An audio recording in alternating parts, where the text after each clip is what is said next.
Ya wo show si mantam so ye Joshua Makubu na nei wode samo to dwachire mu se Roberts ahodo ya ene yentu nwo nense yensase nemum ye ka bomu ne ye de aye bibi foforo mu no kwan bi so ba beboa ama enwuma ba tichi mabunu wan hanani kura adwuma be sa apemo de mabunu benya bi aya one Adom Kasee edi nkomo yi Abra wonum eda 400 ton state of the art solid waste recycling plant no edi ewo yabram ye wodambai no ena otimantamu so afọ Joshua Makubu edi tu dwase bia wa bia no no wo hwe ne mu kwan se ebeboa ama manfo apem ya wonum ewo mantamu hono no enya adwuma ye waste treatment plant ya umwabesi ni wadambai a plant ebema ya sister waste ni nyina from all over Oti region na edi abadambai na ya beteni sa no mana ye fi se nke ya adebone no edi aye bibi fufuro tina mesra ni se obi biara odi nkita ho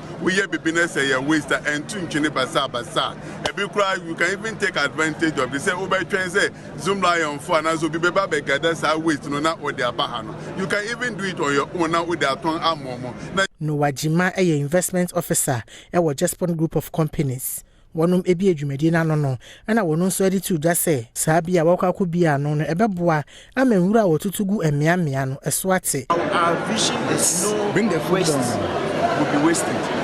No waste wasted.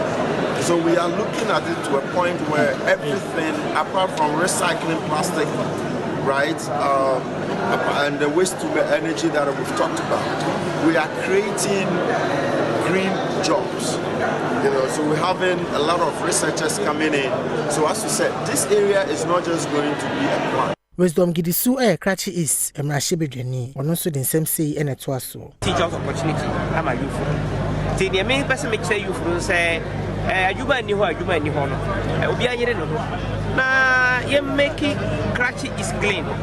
And for that matter, because who you make hair or and your Krachi is because machine no so. I bet you are processing, never be free. Adjoining district.